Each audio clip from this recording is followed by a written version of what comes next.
Mga kabayan, kamusta po? Si Kamanong po, nagbabalik na naman po muli para po magkomento po sa inyo dito po sa Tambayang Makabayan. Samahan niyo pa inyong lingkod, magkomentuhan na po tayo. Komentuhan po natin mga tambay. Ito pong balita na nagtataka po sila. Bakit daw po nakapagbabalik ng pera ito mga sangkot sa flood control? Nakapagbabalik daw po ng pera sa kabila na naka-freeze daw po ang mga pera nito. Ayon po, ito po yung nagtataka po si Prosecutor General Richard Padulon, si Padulon mga kabayan. Ibang klase po. Nagtataka siya. Naka-please daw po. Pakinggan po natin ang balita. Nagtataka po sila. Hindi po kaya sila yung nagpapakabobo? Nakapagtataka po ba yon? Kung ang mga magnanakaw at nagkakapera sa gobyerno ng limpak-limpak na salapi, ay hindi po ba pwedeng magkaroon ito ng bolt sa kanilang mga tahanan, sa kanilang mga rest house, di po sa kanilang mga mansyon?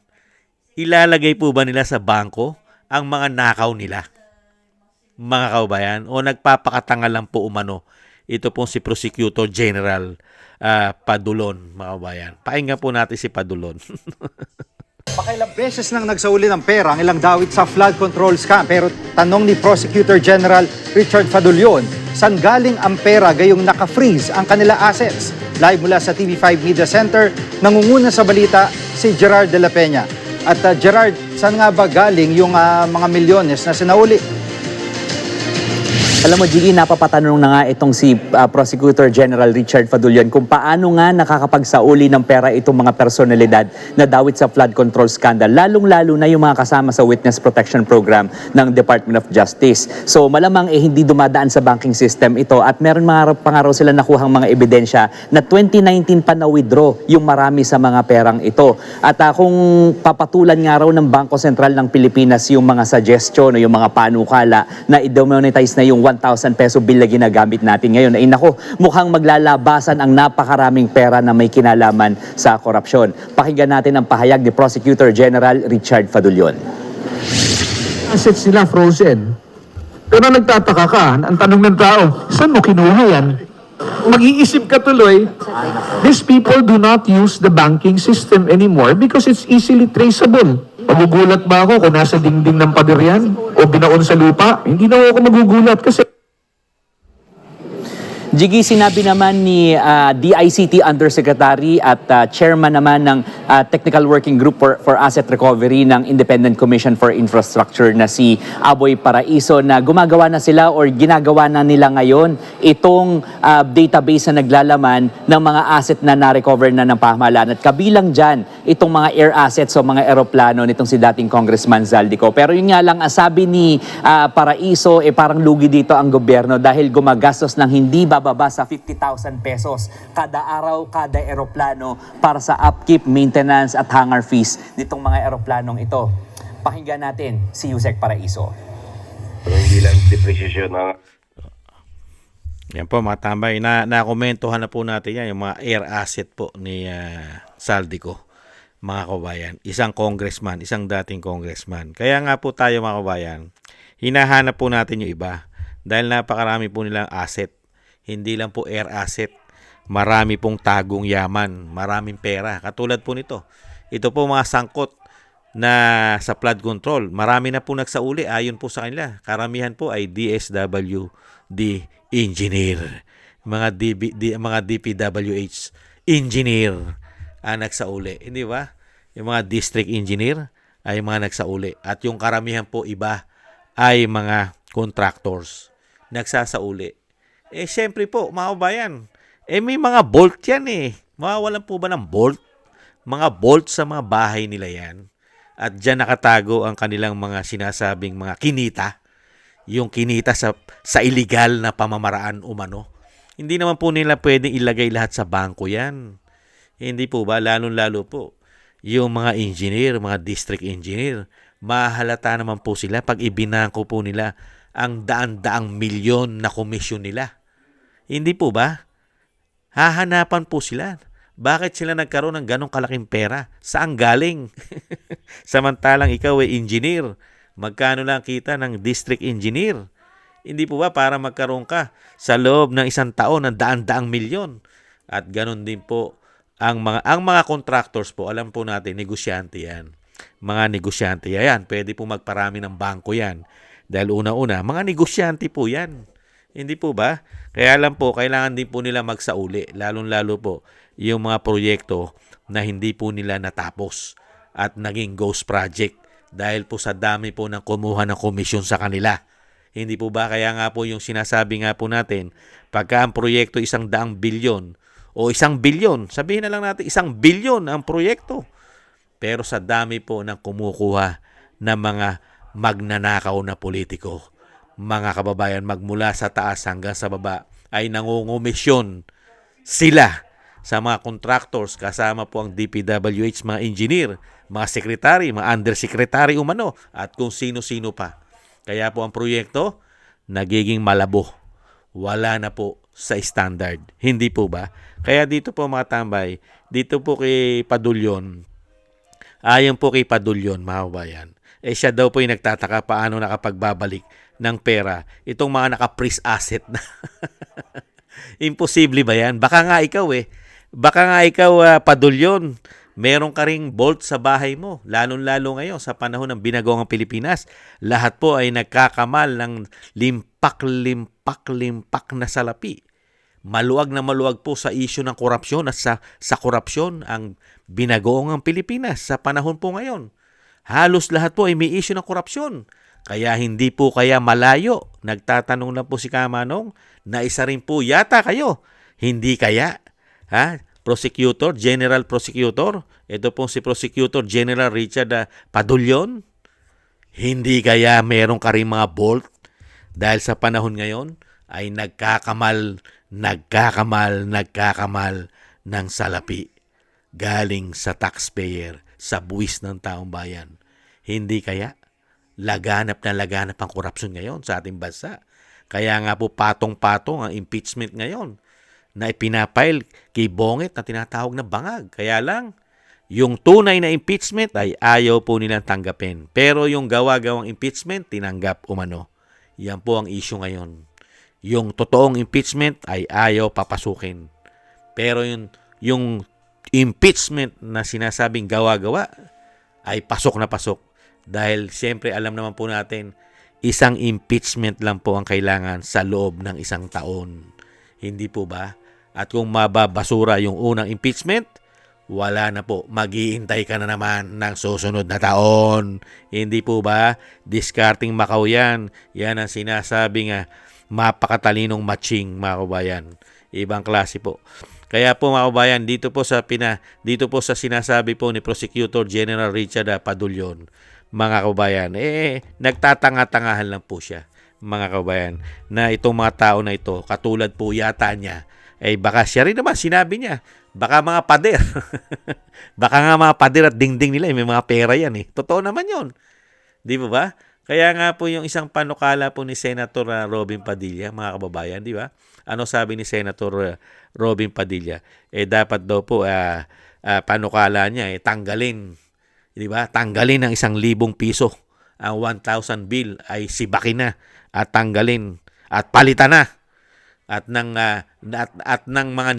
mga ninakaw na mga politiko at mga nagtatrabaho sa gobyerno na mga sakim sa pera ay mawala ng valid at maglalabasan ang limpak-limpak na 1,000 bill na mga pinagtatago nila sa kanilang mga vault. Hindi kaya? Maganda rin po layunin yan, mga kababayan. Kaya lang mga kababayan, pag sa panahon ngayon, hindi po mangyayari yan. Hindi po uusad yan. Never umusad yan. Pagka po pumapabor sa taong bayan, ang solusyon ay hindi po uusad yan. Dahil una-una, kailangan po kasi papabor sa kanila. Kaya nga sila nagnanakaw Dahil gusto nila pabor sa kanila. Hindi naman po pabor sa taong bayan. Magnanakaw po ba ang mga politiko? Ang mga contractors? Ang mga engineer? Ang mga DPWH engineer? Ang mga secretary? Ang mga USEC? Hindi po ba? Magnanakaw ba mga congressman, mga senador at sa palasyo? Kung ang iniisip nila ay pabor sa taong bayan, di po ba hindi?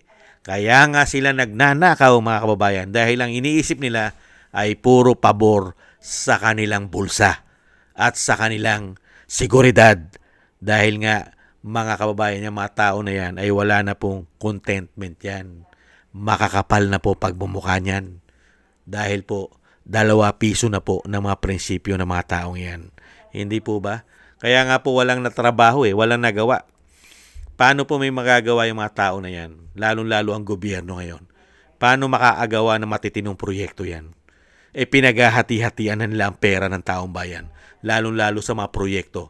Pagka napunta na ang budget ay pinaghati-hatian na nila, nakarating na ang budget sa DPWH, tuwan-tuwa na po mga politiko. Pinaghahati-hatian na nila ang mga proyekto. At dyan na po sila magkakamal ng malalaking komisyon, porsyento. At pag minalas-malas pa, nagiging ghost project pa. Hindi po ba? Kaya nga lahat po sila nagkakaroon Hindi po ba? Hindi lang po ang kumita riyan ay ang mga contractors. Malaki rin po ang kinita nilang lahat. Pati po ang mga district engineer. Hindi po ba? At mga engineer, mga USEC, mga secretary, mga congressman sa mga distrito. Lalong-lalo po mga kalyado umano ng administrasyon. Dahil lang nagkamal po ng malalaking proyekto, mga insertion, at kung ano-ano po mga extraordinary, ay puro po kaalyado umano ng nakaupo ngayon. Sila po ang napakalaking kinita, limpak-limpak na salapi na pinagparti-partihan po nila umano. Yan naman po'y pinatotohanan po yan ng isang contractors na si Diskaya. Di po ba mga kababayan? Kaya dito po sa sinasabing lumang tugtugi na po yan. Never na po. Hindi po kaagatin ng mga Pilipino yan. Ang kakagat lang po mga Pilipino na mapapaniwala po sa mga ganitong palabas, mga ganitong balita na sinasabing sila'y nagtataka. Paano sila nakapagbabalik ng pera? Nakapris. Mga kabayan. Kung ikaw ay bobo, kung ikaw ay tanga, kung ikaw ay gago, lahat ng ninakaw mo lalagay mo sa bangko. Kung ikaw ay tanga, gago. Ayan, mga kabayan. Pero kung ikaw ay matalinong magnanakaw, smart kang magnanakaw, alam mo sa sarili mo na yung ninakaw mo illegal, never mo ilalagay yan sa bangko. Hindi po ba? Di po ba? Prosecutor General Padulon, di ba? Padulyon. Hindi po ba Prosecutor Padulyon?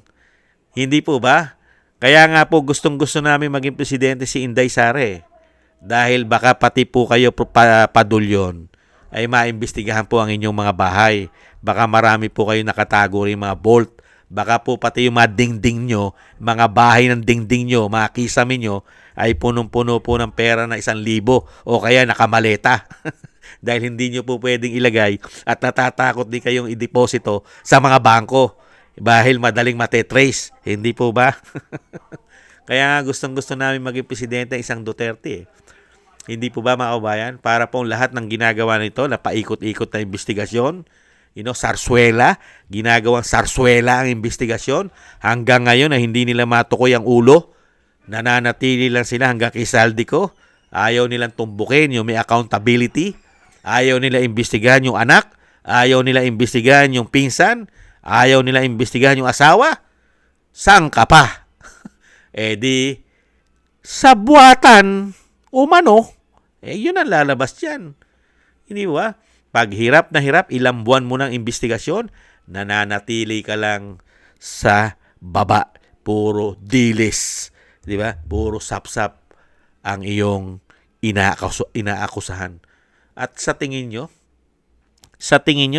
Padulyon, ang taong bayan ay masaya sa ginagawa nyo investigasyon? Masaya ba ang taong bayan na pinapakitaan nyo? Ang taong bayan na may nagbabalik ng pera? Katulad po ng mga engineer, katulad po ng mga contractors? Sa tingin nyo, masaya kami kahit magbalik, kahit i-freeze, kahit kunin nyo ang asset, ang kayamanan ni Saldico? Sa tingin nyo, masaya ang Pilipino na hanggang dyan lang, hanggang kay Bong Revilla lang, at yung mga susunod na target ninyo, masaya ang Pilipino riyan? Sige nga. 200 plus ang pumirma sa impeachment ng Vice President na nagkaroon po ng pabor. 250 plus po umano ang pumirma sa impeachment at lahat po sila ay nagkaroon ng malaking pabor. Hindi po ba? Nasaan po lahat yan? Nasaan po ang mga investigasyon yan? At yung mga senador na involved, meron pang isa na napakahusay magsalita katulad ni Risa Hontiveros. Meron din umano na insertion na mahigit 3 bilyon. Meron na ba tayong investigasyon dyan? At sa mga Tulpo, sa mga Tulpo brothers, meron po ba yan? Naimbestigahan na po ba natin yung mga senador na yan? Kila Grace po, umano? Kila Estela Kimbo at sa mga senador, mga Quadcom? Meron na po bang investigasyon dyan? Ha? Prosecutor General? Ha? Padulyon? Nagtatanong lang po si Kamanong, saan nyo po kami dinadala? Dinadala nyo lang po kami rito. Ginadala nyo lang kami sa dilis, sa sapsap. Hindi po ba? Sa ilang piraso, dito nyo lang kami tinututok nyo lang kami rito. Sa mga nagbabalik kuno ng pera at nagtataka pa kayo. Hindi ba pwede magbalik ng pera ang mga politiko? Ang napakaraming politiko? Magmula sa taas? Hindi kaya pwede? Hindi. Di po ba hindi? Dahil kayo nakaupo. Di po ba? Nagtatanong lang si Kamanong, dahil hindi pwede? Dahil kayo nakaupo? Magbabalik ba kayo? Sige nga. Magbabalik ba kayo kung kayo nakaupo? Mangyayari lang magbabalik kayo umano kung hindi na kayo nakaupo. Hindi po ba yan ang totoo? Makukuha lang ng taong bayan ang pera na mga ninakaw ninyo umano. Pag hindi na kayo nakaupo lahat, magbabalik na kayo. Katulad ng ginagawa nyo sa mga district engineer, sa mga contractors. Katulad ng ginagawa nyo kay Saldico. Di po ba? Pag hindi na kayo nakaupo, sama-sama na kayo. Damay na kayong lahat. Wala nang cover up. Wala na. Hindi po ba? Lalong-lalo po pagka Duterte na upo.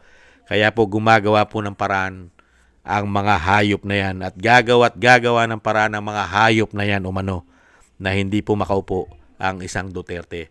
Dahil po ang mga ninakaw po nila ay mawawalan po ng saysay. Mga kababayan, mawawalan ng saysay at baka makulong pa sila. Kaya yan po ang kinatatakot po ng napakaraming magnanakaw ngayon sa ating bansa. Real talk. Yan po mga kababayan, ang komento po natin kay Prosecutor General Padulyon na siya po ay nagtataka. Pero si Kamanong hindi nagtataka dahil po ang mga tao na yan ay napakaraming pera po yan. Hindi po ang pera niyan ay nasa bangko. Ang karamihan pong pera niyan, mga kababayan, ay baka umano sa mga kamag-anak, sa kapatid, sa mga bahay ng mga kapatid umano, nagkalat, sa mga bahay nila, sa mga rest house nila, sa mga condominium nila, ay ubod po ng dami ng pera ng mga magnanakaw na yan umano. Naka-spread po yan. I-spread po nila yan. At yung iba, dinadala po sa ibang bansa. Hindi po ba? Dinideposito sa ibang bansa. Hindi po ba? At yung iba, dahil alam naman po natin, technology na ngayon, ay dinadala naman po saan? Sa cryptocurrency, sa online business. Pwede po yan. Para po maging malinis umano ang mga ninakaw nila. Hindi kaya, mga kabayan, dadalin mo? Saan? Sa online. Hindi po ba? Sa mga crypto. Hindi po ba? Ganyan po uso ngayon eh. Hindi po ba? Maraming salamat po mga tambay sa mga naagusto po natin tambay mga kabayan sa YouTube at TikTok. At ganoon din po sa ating mga subscribers. Maraming salamat po sa inyo. At sa mga nagbibigay po ng komento, like, share, and subscribe, mabuhay kayo. Mabuhay po kayo. Shoutout po sa inyo lahat. At thank you rin po sa mga nagbibigay po ng tulong at biyaya. Shoutout po kay Tatay Nick ng Canada, kay Balance Vision TV, kay Eric Hershaw ng Canada, Kingston 123 ng Hong Kong, kay Gay at Shena, kay Annie Jo, ako si Pilam, Jake Yahut ng Maisog, California, USA, Gina Ray Solidides ng Berlin, Germany, Julieta Celona ng Sydney, Australia, at si Jem Aris ng United Arab Emirates, Jovelyn Watanabe ng Japan, si Arfel Villacorta, Wills Bubbles, Rosalina, Michelle Yamaguchi, At kay Norma Garcia, maraming salamat po sa inyo mga kabayan.